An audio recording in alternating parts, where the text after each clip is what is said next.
Hi there, this is Terry with Adorable Deco Decor, and I just wanted to make a real quick video here of my wreath photography setup and give you a few tips.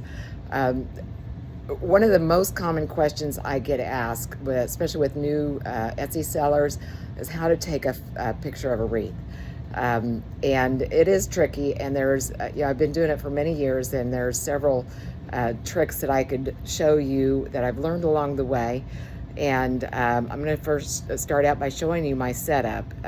Now, let me back up just a minute though. Now, the very best thing to do is if you have a place that is suitable, unlike me, that where you could take your wreaths outside in natural sunlight, that is the very best way. And I like to use a door as the backdrop. I know, there several years ago, everybody started making their backgrounds white and actually using apps to erase the background in a wreath. And to me, I would much rather see a wreath in its natural setting, for example, over a mantle, on a door, that kind of thing. My setup here, or my situation here in Indiana, the weather is not favorable a lot of times. And even if it were good, where our front door is underneath an overhang, and it's really dark and it does not get good lighting. So if you have a good place to take your photos outdoors, that's the way I recommend it. Now, you do want to have it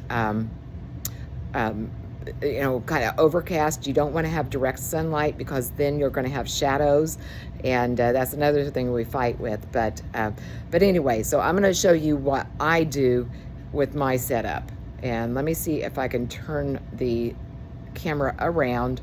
I don't know if I can on here. Okay, here's my setup, and I actually have 4 lights. You can see them there. And the reason I have 4 is, again, what we were talking about, the shadows. If I just had 1 or 2 lights, I'm going to have shadows. So you can see I've got 2 lights that shine upward toward the bottom of the wreath, and I've got 2 that shine downward from over the top of the wreath. And there's none of them that are directly right in front of the wreath, because again, I'm going to get shadows. They're off to the side. So anyway, that's what I have, and they're very bright lights. I bought these on Amazon. I do have a link at shopliketeri.com where I got mine, and I've had these. I have abused them. I have knocked them over, and in fact, one of the lights down here on the bottom, I don't remember which one of the lights I actually knocked over and broke one of the light bulbs, and I glued it back together. So I can't leave the lights on very long, because if the glue gets hot, it's going to fall apart. But anyway, they're tough. So here is what I do when I take my photos.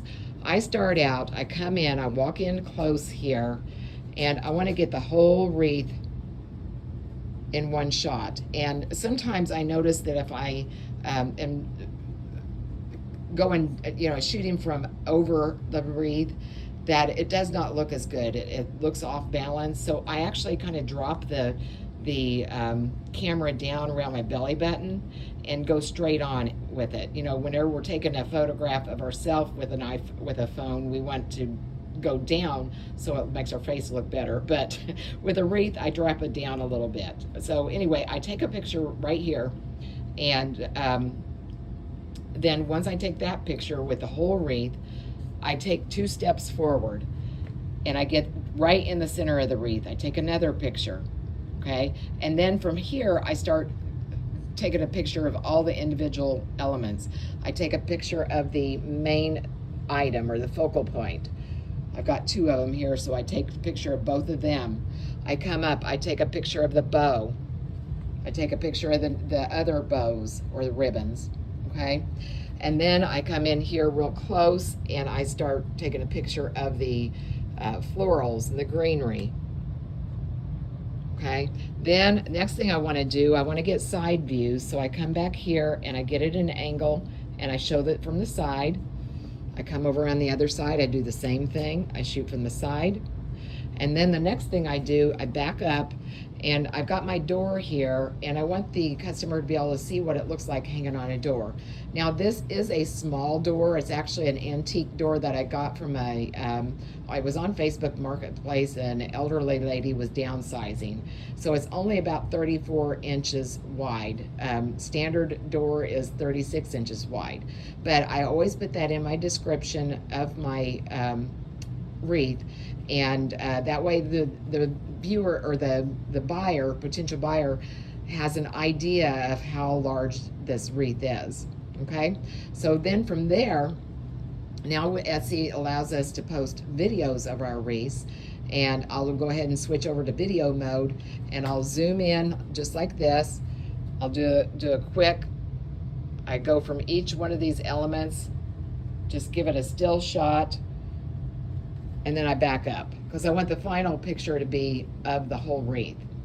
So there's only 15 seconds, so you don't have much time. But anyway, that's the bulk of my wreath making tips, and that's my setup.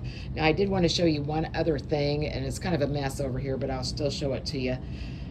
That is what I take my photographs of my centerpieces and arrangements on. And you know what that is, guys? That is a cardboard box. Yes, a cardboard box, actually two of them. One is actually a box top, I believe.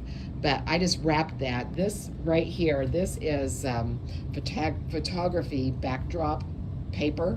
All it is paper, and you can see I've got it taped to the wall right here.